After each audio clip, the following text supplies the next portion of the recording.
Okay, I thought I'd show you how to adhere a painting to a canvas. First, I'm going to show you there's different tools that you could use. This is my favorite right now. They're these cheapy things you can get. They're stiff, so they're not as good as this rubbery kind for burnishing it down, which I'm going to show you in a minute. This is okay. Even this is good from your kitchen. And I have a spatula. You could use it. And credit card. Most people use credit cards. Or you could just use your paintbrush as long as you press down hard enough. So now I'm going to get started. First of all, I'm going to cut down my image because it's larger than my canvas. So I'm just going to mark it like that. Then I didn't paint all the way to the edge, so I would finish that later. This is just to demonstrate how to, well, there you go, how to get it to stick to your paper, to your canvas.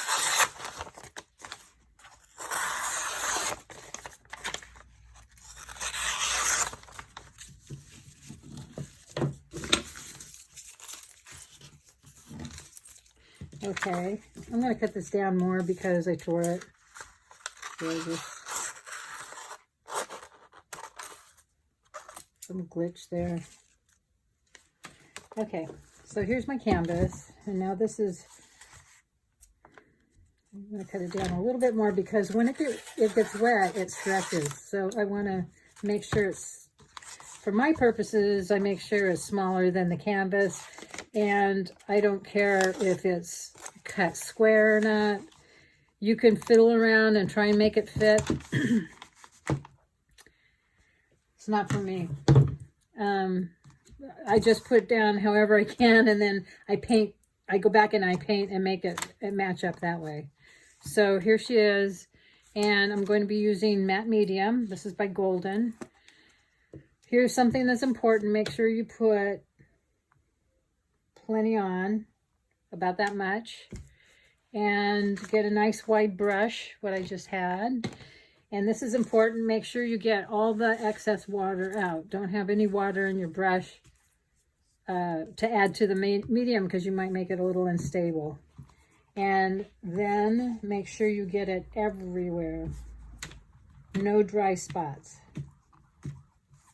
Take care that you get it. That's going to rhyme, but take care you get it everywhere. Okay, and then what I do, this is my way, is I put the image straight into it face down, and then put some more on the back. Now, not everybody does this, but this has been foolproof for me, because I'll show you why.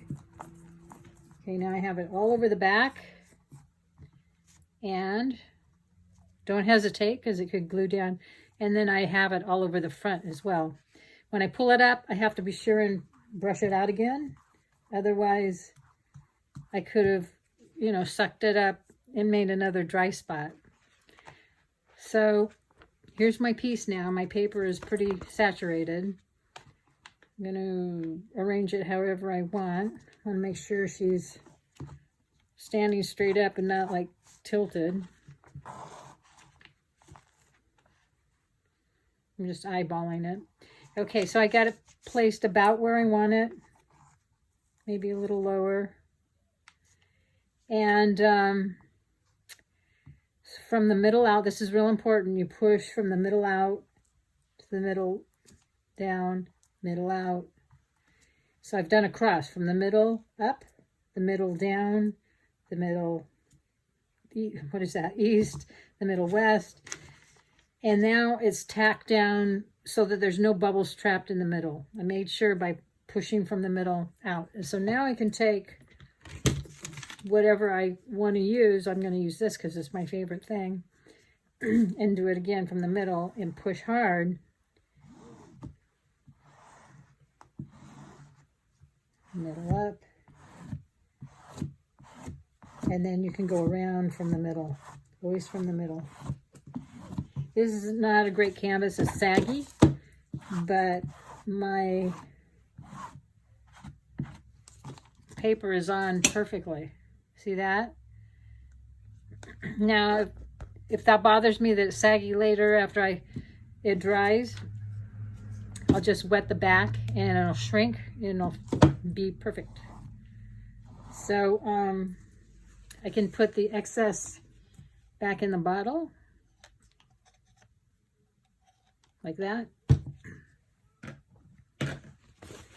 Wipe it up a little bit.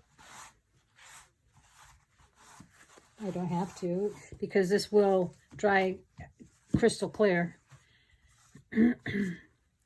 Now I'm going to paint on it to get the edges to disappear.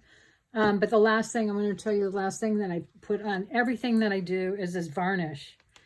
Polymer varnish with UVLS protection, and that is the best protection I know to keep things from fading.